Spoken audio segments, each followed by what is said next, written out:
Hey, it's Matt. Welcome to another episode of Unbearable 73. It's been a while. I've been dealing with a little leg injury. Sitting kind of painful, but I'm dealing with it because we all got to deal with it, right? So I want to get some content back on the channel. The last thing I posted was the Shogun Episode 8, Episode 10 review. Now it's time for something I watched around and have been planning for my next video. It's the Captain Horatio Hornblower stuff. So let's start with the end first, I guess you would say. So what I'm reviewing right now is the 1951 movie Captain Horatio Hornblower R.N., which stands for Royal Navy, starring Gregory Peck. There's an interesting note. There's a cameo by Christopher Lee in there. I guess this is before they knew he would be a good villain actor. But anyway, he has a brief cameo as the captain of a Spanish vessel. Now, I'm starting here for two reasons. C.S. Forrester, this guy here, he's the guy who wrote Horatio Hornblower novels. He actually wrote the script for this movie. So this might, in a sense, be the truest live version of Captain Horatio Hornblower. Because my plan now is to do the series. I'll be back on Sharp. I'll be continuing to review Sharp, and I'll be reviewing the 1990s Horatio Hornblower TV series, which is like Sharp. It's more like a bunch of movies in each season. I think there's 2 or 3 episodes per season that are like basically movies, and it also takes place during the Napoleonic War. So obviously, I'll have Sharp and Horatio Hornblower as my both in the Napoleonic Wars. Interesting sort of contrast by styles. C.S. Forrester also wrote the novel for the movie I'll be reviewing right after this, which you might see the very next day, which is called Greyhound. He's wrote, go to his bibliography, obviously the Horatio Hornblower series, which is 12 books and some short stories, as I understand. Then there's his other books, as we would say, I wonder, did he write The African Queen? Yeah, he wrote The African Queen, which the great movie was based on.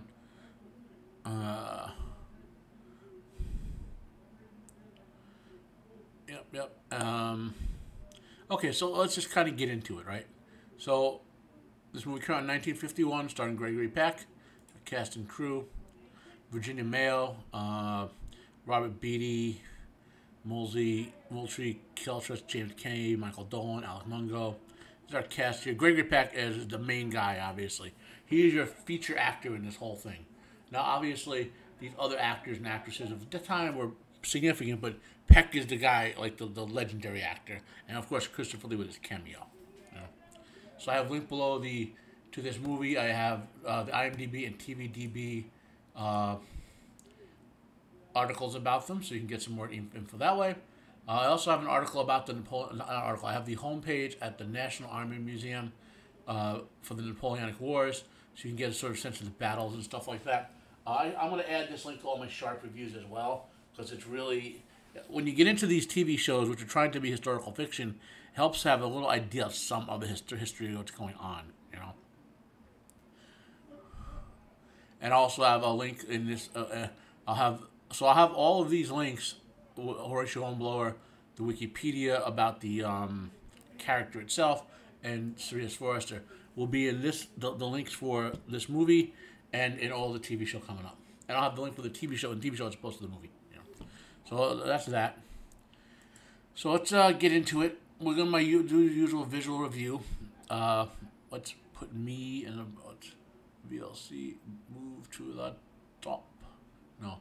Let's make me smaller. Alright, there we go. I have a feeling it's off the screen. Let's do a little... Now we gotta do a little test here.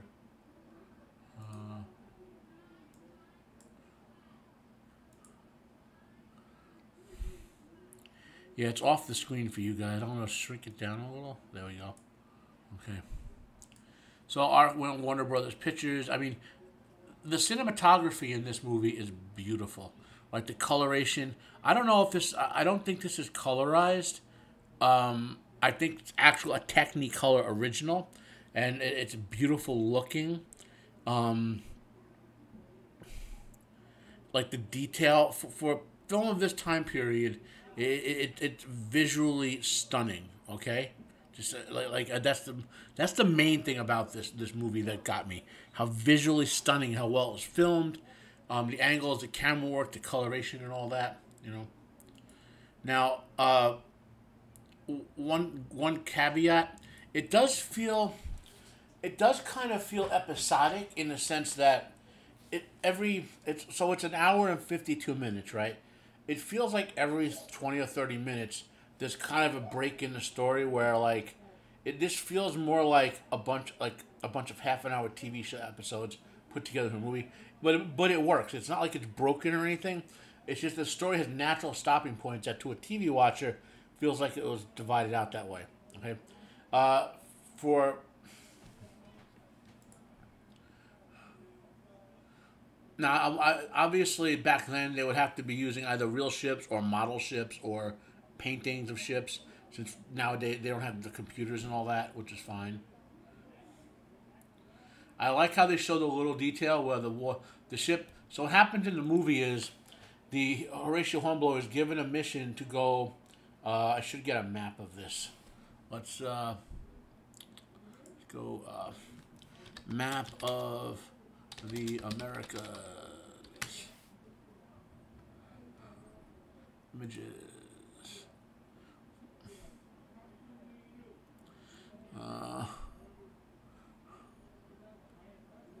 Map of North and South America. Trying to find a map that will show what I am talking about. Yeah, this is me with my awesome prep, right, guys? Will this work? Okay, this will work. So let's go back to our web browser for a moment. Okay, so if you look at the map here, so obviously England is over here by Europe, right? And the Americas are at the time. This is the 1800s. Napoleonic Wars occur in roughly, I want to say 1805 to 1820. It's the first French Empire with the Emperor Napoleon, and so the Americas have been colonized. The obviously the U.S. is brand new. We're not really naval power yet, and we're still kind of fighting Britain in some sense. French are still our allies. Mexico is a growing imperial power. So Horatio Hornblower was sent on a mission to go to basically California. Okay. Now back then, to get to California, you had to go all the way down around here. I think it's called the Straits of Gibraltar, and it's very rough seas. Back then this is like a death mission, where to get through the rough seas and all that. At the bottom of South America, it's very dangerous, especially for ships back then. And then they had to sail all the way north. And now at the point we pick up with them, they're in stagnant waters somewhere over here, okay? And they're trying to get to a particular location, but they have no wind, okay? But Horatio Hornblower has information, pilot's logs and whatever, that say if you just get to a certain point, there'll be a regional wind that will pick up and get him to their location, right? So that's the scene we open on in the movie, where they're in becalmed waters because they're on the wind, so they're having ships, crewmen in the longboats try to move the ship along to any degree by rowing, just because they only have a certain amount of material supplies. This is back before they can make water on the shipboard. Technically, I mean, I'm not an expert on it, okay, but I know if you had a still, like you make alcohol with a still, you can make fresh water from salt water on a particular variation of that. I'm pretty sure they don't know how to do that on the Navy, and it would be banned. So they're running on fresh water. Also being a long time at sea, while you have rations, dried rations that last a long time, the one big issue was scurvy. When you didn't have certain vitamins and minerals in you, your body would start to get this thing called scurvy. So that's another condition. And they're running low on food and fresh water, like certain food stocks and fresh water, because they've been becalmed at sea for so long. So that's where we stand. Now, one thing here I will say about this, and this is something Gregory Peck is noted for in his movies, part of his acting style is great posing, meaning he stands at particular angles, he has certain facial expressions, and to give gravitas or any other emotion to particular scenes. He's really great at gravitas, okay? So he has a particular facial way of acting, it's his style. So he's I guess you would say a body actor. So you'll see a lot of scenes carried in a sense, like the story of it, the emotional impact of the story by how he portrays Horatio Hornblower. Like, there's a lot of scenes of chaotic fighting, for example, where he's always, while he's in the fight, he's calming influences, body posture. So his crew, he rally his crew. And then when he gets into the action scenes, he does precise actions. As an actor, he knows the value of his physical charisma. That's important as an actor. Did you hear any background noises? There's a party going on outside. Now, okay, so we have the redcoats, which are British, kind of like British infantrymen. He's being flogged because of a particular crime, standard naval punishment. There's a lot of tensions at sea, and his job as the captain, and then the officers below him are to hold the discipline together to get through the crisis. And now, Horatio Hornblower, we one of the things what we're meeting him here. We, the audience, are meeting him for the first time, right? But the character has a backstory that has been established where he is already a legendary naval figure. Okay, so we get him in situ. We're not getting from the very beginning, like and following him up through the ranks, as it were. We're getting him right when he's an elite, like Star Trek. If you know that Star Trek, the original series, was modeled after Horatio Hornblower. They would call Horatio Hornblower in his place. Captain Kirk is a Horatio Hornblower SB. Okay, so we got Kirk when he was at his peak and a legend, and established and continuing his legend, not while he was building up towards his legend. And the large elements of confidence in him that he will get them through it. But some don't, but that's part of the storyline.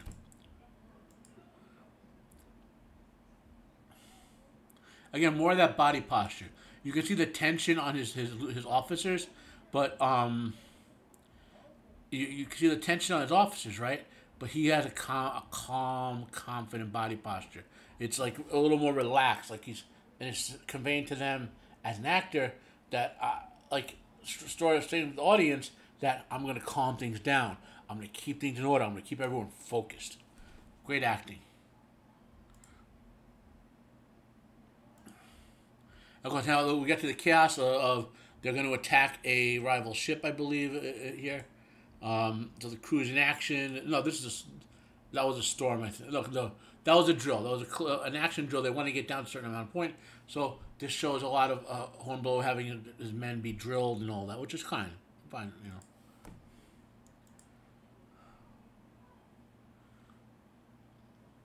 A small thing. Now this is him establishing a sort of mentor relationship with this young officer. He's kind of like the not the cabin boy. That's the wrong way to say it.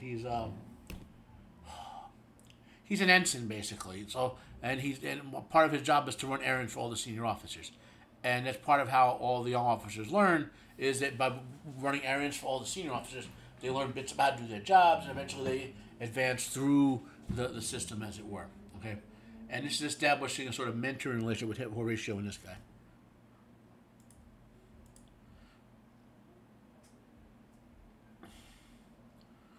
So this is where they are on their mission. They have to meet these the colonial Spanish rebels, because in the Napoleonic Wars, Britain was fighting France, right? And France was at the time allied with Spain. Okay, important to note. If you've been watching my reviews of Sharp over the last 2 episodes of Sharp, which coincidentally seem to take place all at the exact same time, that's when the Spanish Civil War that was going on was settled, and the Spanish switched sides from the French to the British, and that literally gets conveyed to Hornblower in this, and that's part of the early plot of, like, he helps these rebels initially become a power from Spain, who's ruling Mexico at the time. But then when they become allies, he has to go back and undo the damage he did. And obviously, they don't have real time communications, because of the time period. And now one of the things they did early, and this is a criticism for it. I wish they had portrayed this guy as less of a villain, meaning, so when Hornblower comes back and basically betrays him because now he's the enemy, because he's a pretty villainous piece of crap, you don't feel bad for him, right? But in war, in any really good war sort of film, the enemy soldiers, you really should portray them as, except when you're talking about the true animals out there who did horrible things. Most enemy soldiers tend to be just guys who are stuck into it the same way most allied soldiers are. So I think the story lends itself better when you have a degree of sympathy for the enemy soldier, that they're just stuck in this war just like you are, and now they change allies, so now you have to kill them instead of helping them. And so that would be my criticism, that this guy was a little over-the-top villainous. So you need any sympathy for when Hornblower comes back and betrays him, so to speak. Now, the ship they're taking, the Spanish vessel, is a much larger, more capable naval vessel than Hornblower's ship, so they take it with subterfuge. It's kind of... I wonder, is that Christopher Lee playing two roles? He plays the captain. Does he also play that first mate who gets killed? Let's see. Yeah, I don't know. I can't tell from the angle. But anyway, so they use subterfuge to sneak on board. It kind of makes sense. It's the way they would get on there. You'd think the watch would be more diligent, maybe have some lights or something, but, Now here's Hornblower reviewing in a duel with the rival captain played by Christopher Lee. And you immediately see Hornblower is taking a more active posture, where instead of trying to calm things, now he's commanding, he's in action mode. Again, really good cinematography. And important to note, Christopher Lee actually knows how to fight. Not only was he a spy and a soldier, but he knows how to fence. He's an athlete, okay? I don't know if Gregory Peck has that. So here's a little thing. Let's see if we can go back to some of this fight. I'm going to go a little past that. So, okay. Notice the distance between them. In a real fight, they'd be much closer because you want to hit the other guy with your sword while preventing him from hitting him with your sword. Like, use your sword defensively. Well, you want to be ready to actually hit him, okay? So, instead, they're in range to hit each other's swords. But Christopher Lee, because he knows what he's doing, will close in and make it seem like the fight, he's advancing and lunging. And I think Gregory Peck was just told to react in certain ways and give him certain things to do. I think when we see Christopher Lee here, he's not actually fighting Peck in some of those scenes. I think there's a stunt guy who trying to protect Peck from the lack of knowledge. Okay, the battle's over. Then they do politics in the situation. They give the ship to, the crazy local rebel. And then they go by and they meet up with the Spanish and other British and find out that they have allies. And this is the noble sister of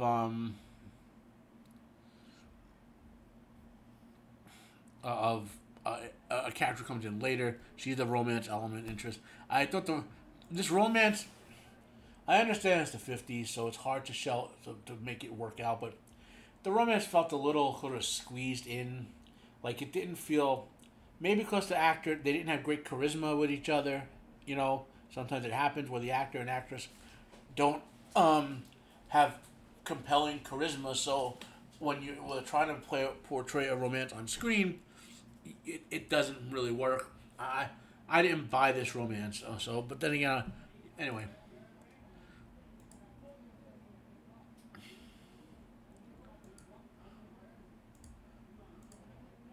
So now they have to take back the ship that they took, which is heavy armed. And now this is Captain Hornblower using his superior naval knowledge and taking on the vessel that they had given over, which had superior firepower. They hit him with 2 broadsides before the other ship could even make contact with them. Because basically the crew of vagabonds pirating, literally pirating that ship, have no real idea about naval combat and tactics.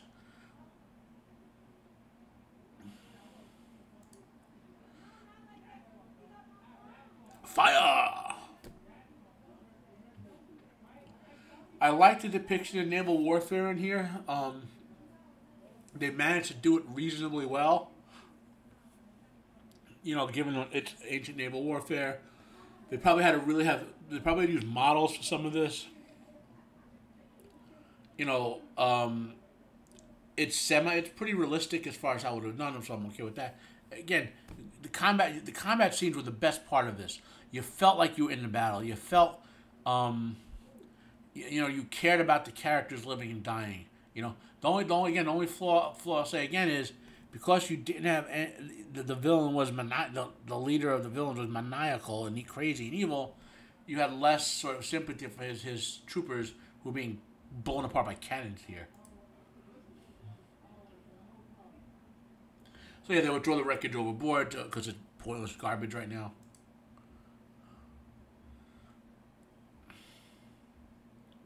So plan on doing a broadside at close range, and then they're going to board her. That's kind of the plan.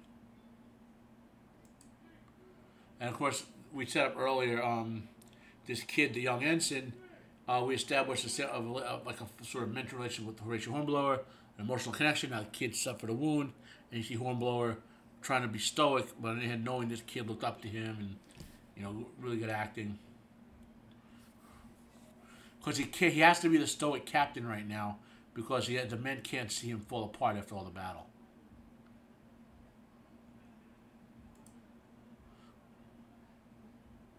The men rebuilding the ship. It did good.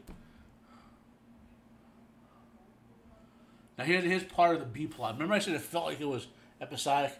Well, one of the plots, the B plot, like the A plot was getting there, right? The B plot was having to get the vessel back. Now C is dealing with this outbreak of this New World disease that the Duchess has. You have a quarantine situation on ship. Not in a great situation. The next plot will be getting back to England. Then the next plot would be dealing with an admiralty who, some of whom don't respect him, and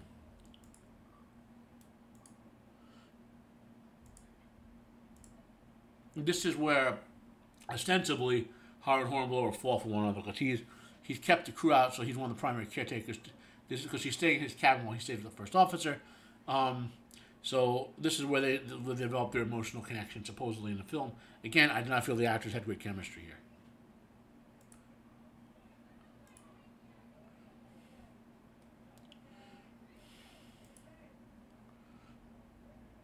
Now, post-disease, they're kind of getting more and more intimate.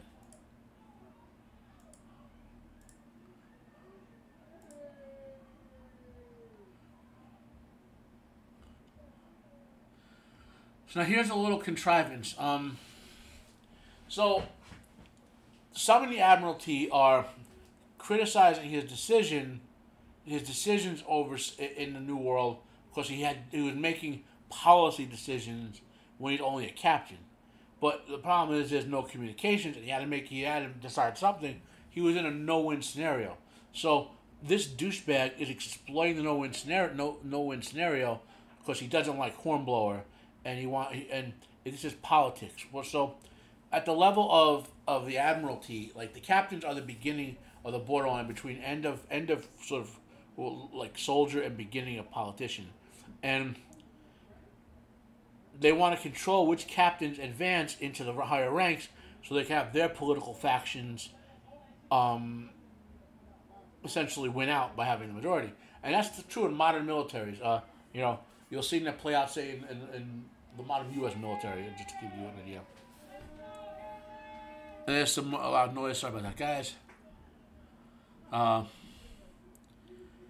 24 minutes. So we're getting 24. Let's try to whiz through this here.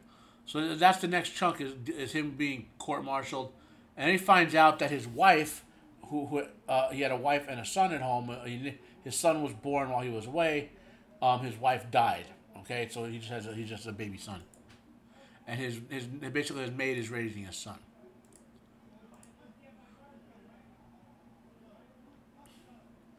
So now the Admiralty is giving him another ship because he did some good work.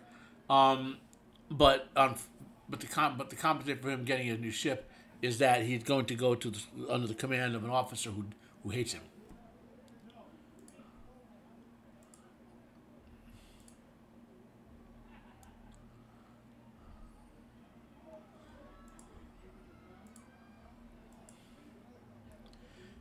So Hornblower. So now this mission was, they were supposed to. How to phrase this?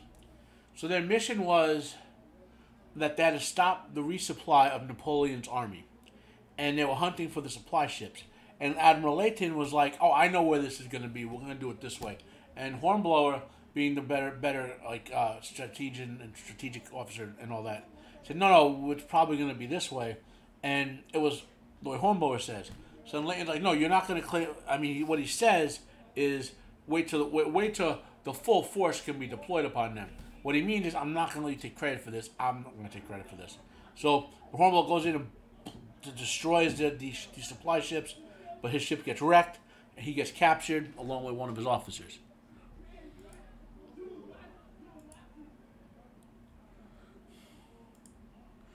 And the crew escapes abandoned ship. And so now the importance of this guy going with Hornblower is that he was a detractor of Hornblower's early on, and Hornblower got him through a bunch of tough crap, and so now he respects and admires him.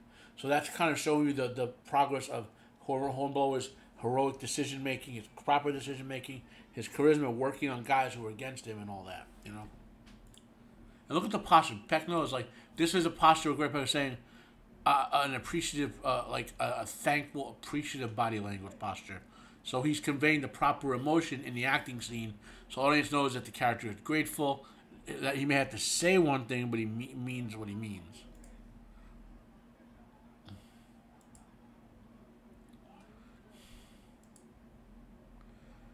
You know, and then the French were taking the three officers, well, the two enlisted men and officers, they were taking them to France. They wanted to basically try them and then hang them and all that.